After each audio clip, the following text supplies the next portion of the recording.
साथियों, आप सभी लोगों का यूनिवर्सल एकेडमी के इस ऑफिशियल चैनल पर बहुत बहुत स्वागत। आइए आज चलते हैं स्पेशल इंग्लिश क्लास 12th की सीरीज पर, जहां पर हम आज देखने वाले हैं लेसन नंबर 4। लेसन नंबर 4 का जो नाम है वो है ड्रीम चिल्ड्रन और रिवरी। ड्रीम चिल्ड्रन रिवरी जो लेसन है which is written by Charles Lamb, उसको आज हम देखेंगे। लेकिन आगे बढ़ने से पहले एक बार छोटी सी रिक्वेस्ट कि अगर आपने अब तक इस चैनल को सब्सक्राइब नहीं किया है तो सब्सक्राइब कर दें और बेल आइकन दबा दें, जिससे कि आने वाले वीडियोस के नोटिफिकेशन आपको समय पर मिलते रहें। ज़रूरतमंद जो विद्यार्थी है, जो बच्चे ऐसे जिन्हें क्लास 12th के स्पेशल इंग्लिश के चैप्टर लगातार पढ़ने को नहीं मिल रहे हैं, अगर वो नीडी हैं, वो ज़रूरतमंद हैं, तो उन तक इन लेसन को ज़रूर आगे भेजें। सो चलते हैं आज के हमारे लेसन पर।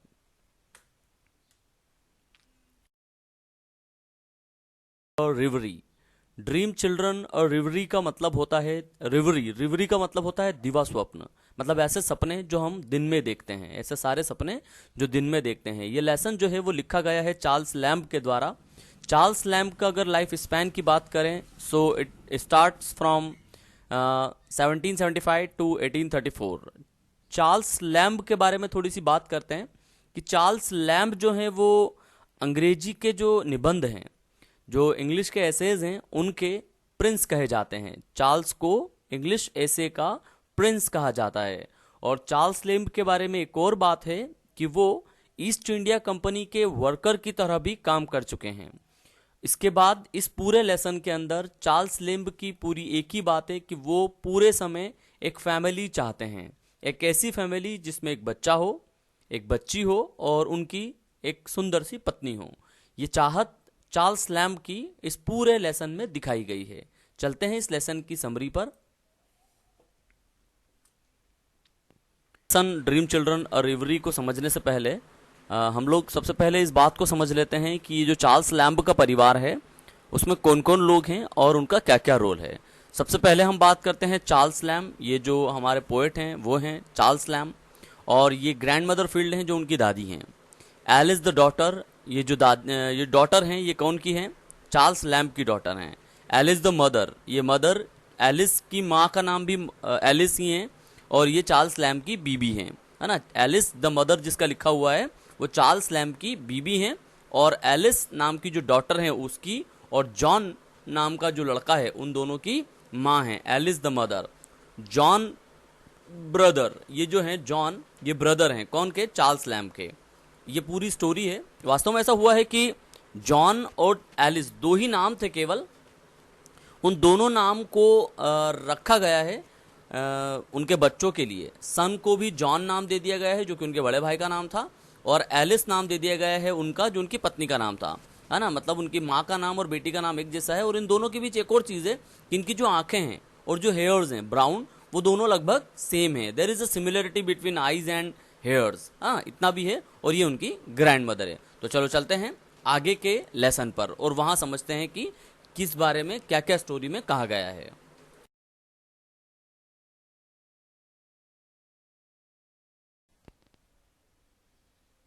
तो साथियों, जैसा कि आपको पता चला कि इस लेसन का नाम है ड्रीम चिल्ड्रन और रिवरी, हम बढ़ते हैं इस लेसन की तरफ। This is a story of a dream of a life which the writer couldn't have. This is a story, मतलब ये एक कहानी है, ऑफ अ ड्रीम, एक सपने की, ऑफ अ लाइफ, मतलब जी एक सपने में एक जीवन की, which the writer couldn't have, और एक ऐसा जीवन जो राइटर का कभी हो न सका। कुडंट हैव, जो कभी हो न सका, ऐसे जीवन की एक कहानी है, एक ऐसा सपना है। Children are usually fond of listening to the stories of their ancestors. Children are usually found of, usually मतलब सामान्यतः, फाउंड ऑफ मतलब अच्छा लगता है, इच्छा होती है बच्चों को, लिसनिंग मतलब सुनने की, टू द स्टोरीज मतलब कहानियों को, टू देयर एंसेस्टर्स मतलब जो उनके पूर्वज होते हैं, उनकी जो कहानियां होती है बच्चों को वो बहुत भाती है, बहुत अच्छी लगती है। द राइटर्स चिल्ड्रन, जो बच्चे हैं राइटर के, इनफैक्ट इमेजिनरी, इमेजिनरी मतलब काल्पनिक, काल्पनिक जो बच्चे हैं, मतलब वास्तव में तो है ही नहीं राइटर के बच्चे, लेकिन यहां उन्हें कल्पना करी है बच्चों की। केम क्लोजर, उनके करीब आते हैं। टू हिम, टू नो जानने के लिए। अबाउट मतलब के बारे में, देयर ग्रैंड मदर फील्ड, उनकी जो ग्रैंड मदर फील्ड है, जो मदर है, दादी माँ है, उनका जो नाम है फील्ड, उनके बारे में जानने के लिए जब बच्चे पास आते हैं। Who lived in a great house, जो कि रहती थी एक बड़े से घर में, इन नॉरफॉक, एक बहुत बड़ा सा घर था जिसमें वो नॉरफॉक में रहती थी। अब इस घर के बारे में मैं थोड़ी सी और बात आपको बता देना चाहता हूं। इस घर को देख करके आपको एक बार लग रहा होगा कि ये बहुत पुराना महल जैसा घर है। वास्तव में इस घर के बारे में कुछ कहानियां ऐसी है कि ये हॉरर घर है, हॉरर हाउस है। मतलब इसमें भूतिया कहानियां इससे जुड़ी हुई है, बहुत सारे इसमें हॉरर स्टोरीज हैं। ऐसा कहा जाता है कि यहाँ रात में बहुत तरह तरह की नई नई तरह की आवाजें आती रहती है। Field was highly religious lady, लेकिन फील्ड जो है, जो दादी माँ है, वो बहुत ही रिलीजियस लेडी है। रिलीजियस मतलब धार्मिक महिला है। Loved and respected by all, और वो उसे प्रेम दिया जाता है, वो सबकी प्रेमी है। एंड रिस्पेक्टेड, और सबके द्वारा उसे सम्मान दिया जाता है। शी वाज इन फैक्ट, वो यहां तक कि not the mistress of the great house. एक और फैक्ट है, मिस्ट्रेस, मिस्ट्रेस वर्ड का मतलब होता है मालकिन। वो इस घर की वास्तव में मालकिन नहीं थी, but just a care taker, बस एक ध्यान रखने वाली, मतलब जिसके सुपुर्द ये घर छोड़ा गया था। Still she lived with dignity, लेकिन फिर भी उनके सुपुर्द घर छोड़ा गया था भले, लेकिन फिर भी वो बहुत डिग्निटी से रहती थी, मतलब गरिमा के साथ रहती थी। विद व्हेन शी डाइड, जब वह मरी, हर फ्यूनरल वाज अटेंडेड, तो जो उनका फ्यूनरल प्रोग्राम था, फ्यूनरल मतलब जो अंतिम संस्कार का कार्यक्रम था, वो अटेंड किया गया, मतलब उपस्थित हुए उसमें बहुत सारे लोग।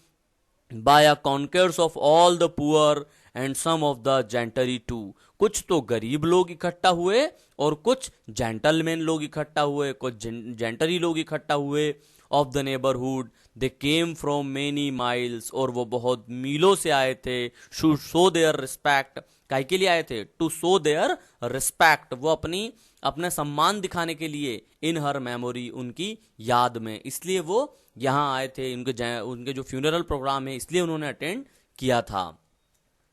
फर्दर, और आगे, द राइटर सेड, जो राइटर है वो कहते हैं, दैट की फील्ड वॉज अ टाल, अपराइड एंड ग्रेसफुल, वो बहुत टाल थी। जो फील्ड, जो दादी माँ थी, वो बहुत लंबी थी, अपराइड थी, and graceful. She was esteemed dancer, और वो बहुत अच्छी नृत्यांगना थी, बहुत अच्छी डांसर थी। इन हर यूथ, जब उनका यौवन काल था तब। लेटर, लेकिन बाद में, she suffered from the deadly disease, वो बाद में पीड़ित हो गई, सफर्ड हो गई फ्रॉम द डेडली डिसीज, मतलब एक बहुत ही खतरनाक बीमारी से, कैंसर। कौन सी बीमारी? कैंसर, कर्क रोग से। Which put her in pan, जिससे उन्हें बहुत पीड़ा हुई, बहुत दर्द हुआ।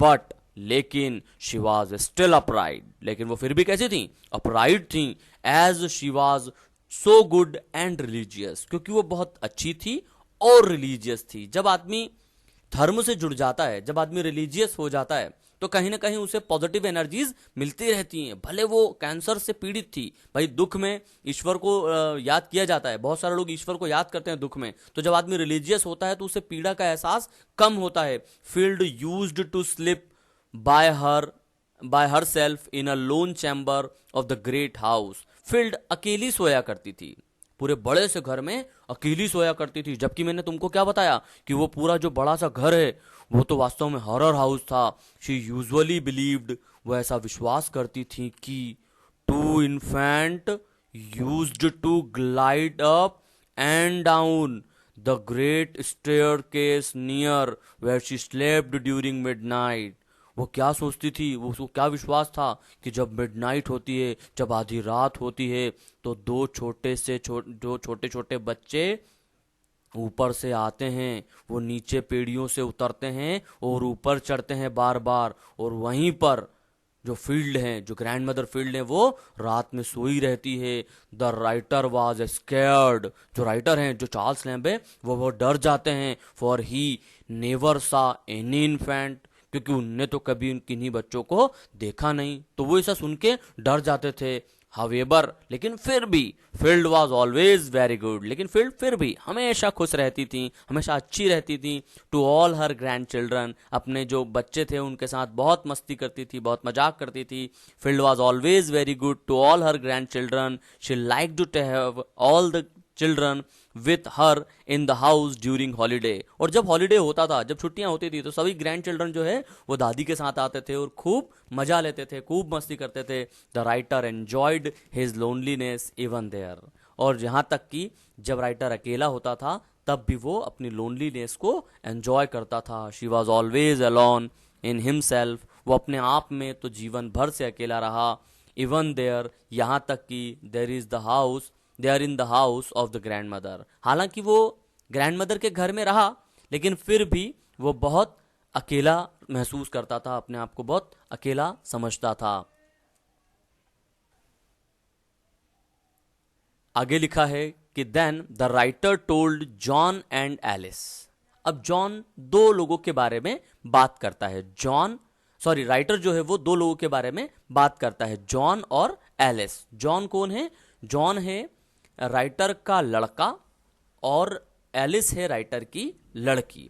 The two children who were taking much interest in the story, और वो दोनों बच्चे इस कहानी में बहुत इंटरेस्ट ले रहे हैं, बहुत मजेदार तरीके से इस कहानी को सुन रहे हैं। दैट की the grand mother loved all the children, जब ये बात पता चलती है बच्चों को कि उनकी जो दादी माँ हैं, मतलब जो चार्ल्स लैम्ब की जो दादी माँ हैं, वो अपने ग्रैंड चिल्ड्रन को बहुत प्रेम करती थी, तो ये कहानी बहुत अच्छे से सुनते हैं बच्चे और उन्हें खूब मजा आता है। बट लेकिन वो एक और बात उनको पता चलती है। She had special attention to John L. ध्यान से समझना, यहां पे जो जॉन एल है वो चार्ल्स लैम्ब का भाई है। वास्तव में चार्ल्स लैम्ब का भाई है जिसका नाम जॉन एल है, और जॉन नाम का उसका एक बेटा भी है, चूंकि वो इमेजिनरी है। John L was very handsome, जो जॉन लैम्ब था वो बहुत हैंडसम था। And spirited youth, spirited youth मतलब लगनशील युवक, बहुत ही लगन जिसके अंदर थी। He loved the great house, वो पूरे घर को बहुत प्रेम करता था। एंड टुक केयर, और परवाह करता था, देखरेख करता था। ऑफ द गार्डन, ये जो पूरा गार्डन था बड़ा सा घर में, उसकी बहुत देखरेख करता था। He used to carry the writer, और वो जो जॉन लैम्ब था ना, वो क्या किया करता था, जो राइटर था चार्ल्स लैम्ब, उसको अपने कंधों पर बिठा करके ले जाया करता था। He used to carry the writer on his back, अपनी पीठ पर बिठा करके ले जाता था। For he was a bit older, क्योंकि वो थोड़ा सा बड़ा था देन द राइटर, राइटर से। इट वॉज, ऐसा इसलिए होता था, ये क्यों करे वो ऐसा? भाई जॉन लैम्ब जो चार्ल्स लैम्ब के बड़े भाई हैं, वो चार्ल्स लैम्ब को ऐसे पीठ पर बिठा के क्यों ले जाएंगे? क्यों ले जाएंगे? लिखा है आगे, it was because the writer was lame, LAME। Lame मतलब विकलांग, लंगड़ा, है ना? क्योंकि जो चार्ल्स जो हमारे राइटर हैं वो क्या हैं? जन्म से ही लैम हैं। एंड कुडंट वॉक लॉन्ग, और लंबा चल नहीं सकते। लेकिन लेटर, और बाद में, ही हिमसेल्फ बिकेम लैम। ही मतलब कौन? John lamb. जो जॉन लैम्ब है, मतलब जो चार्ल्स लैम्ब के बड़े भाई हैं, वो भी कुछ दिनों बाद क्या हो जाते हैं? लैम्ब हो जाते हैं, लंगड़े हो जाते हैं। And was in great pen, और बहुत ही दर्द में रहते हैं, पीड़ा में रहते हैं। हिज पेनफुल डेथ, और उनकी बहुत दर्द में मौत होती है। इस कारण से haunted the writer for long, तो बहुत नाखुश रहता है राइटर, लगातार इस सोच में डूबा रहता है कि उसके जो बड़े भाई हैं, जो उनको इतनी परवाह करते थे, इतने काइंड थे, उनको अपने पीठ पर बिठा करके ले जाया करते थे, वो कहीं चले गए हैं, मतलब उनकी मृत्यु हो गई है। The writer missed him, writer उन्हें बहुत मिस करता है, बहुत याद करता है। For he had loved him too, क्योंकि वो उसे बहुत प्रेम करता था। He missed his brother's kindness, closeness, and wished him to be alive again, और ऐसी इच्छा करता है कि उनके भाई फिर से जीवित हो जाएं। To be quarrelling with him, ताकि उनके साथ वो लड़ सके, उनके साथ अपना जीवन का मजा ले सके। इस बात की इच्छा चार्ल्स लैम्ब बार बार करते हैं। आगे लिखा है, the children cried to listen the story about their pretty dead mother. जब सब के बारे में पता चलता है उन बच्चों को, तो वो कहते हैं कि पिताजी हमको अपनी माँ के बारे में भी बताओ, जो बहुत सुंदर थी, जो अभी मर चुकी हैं, उनके बारे में बताओ। The writer continued that, writer आगे कहता है कि he quoted the fair Alice W N, कि वो बहुत ज़्यादा संबंध रखता था, बहुत प्रेम करता था डब्ल्यू एलिस से, मतलब एलिस डब्ल्यू एन से। एलिस डब्ल्यू एन मतलब कौन? एलिस जो उसकी वाइफ थी चार्ल्स लैम्ब की, इमेजिनरी।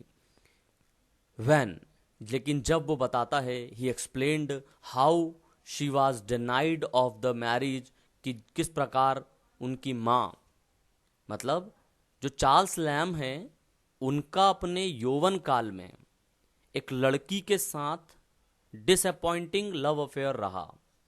उस लड़की ने चार्ल्स लैम्ब को शादी करने से मना कर लिया और किसी दूसरे के साथ शादी कर ली। यही लिखा है, how she was denied of the marriage, कि उनने मना कर दिया शादी का। What pain had to suffer the children, ये बहुत दर्द हुआ बच्चों को ये बात सुन करके। ग्रेट इमोशनल, और बच्चे बहुत इमोशनल हो गए, बहुत ही भाव विभोर हो गए। दे थॉट, उन्होंने सोचा कि, एंड रियलाइज्ड, और समझा कि, दैट, कि दे वर नॉट रियल चिल्ड्रन, कि वो खुद भी कोई रियल चिल्ड्रन नहीं है, कोई वास्तविक बच्चे नहीं है। जब जिनकी माँ ने उनके पिताजी से शादी ही नहीं करी, जब उनके पिताजी की शादी ही नहीं हुई, तो बच्चे कैसे संभव है? बच्चे कैसे हुए ही नहीं? तो सब कुछ कैसा है? इमेजिनरी है, सब कुछ काल्पनिक है। Real children born of the writer and Alice W N, जो एलिस डब्ल्यू एन और राइटर के इमेजिनरी बच्चे हैं, not real, they were nearly dreams, वो केवल सपने देख रहे थे। द राइटर वाज अवेकन्ड, और एकदम से राइटर उठता है, एकदम से उसकी नींद खुलती है। And there was no one around him, और उसके आसपास कोई नहीं होता। नाइदर जॉन नॉर एलिस, ना तो जॉन होता है और ना एलिस होती है। हाँ, thank you so much for watching my video, और इसी तरह के वीडियोज़ और पाने के लिए आप इस चैनल को सब्सक्राइब करें और बेल आइकन दबाएं। और अगर इस लेसन में किसी तरह का कोई भी डाउट हो तो कमेंट बॉक्स में कमेंट करें। इसके संबंध में, इसके आगे और पीछे के और भी वीडियोज़ अगर आपको देखने हैं तो डिस्क्रिप्शन में लिंक दी हुई है, वहाँ जा कर के और आप और भी वीडियोज़ को देख सकते हैं। बहुत बहुत धन्यवाद।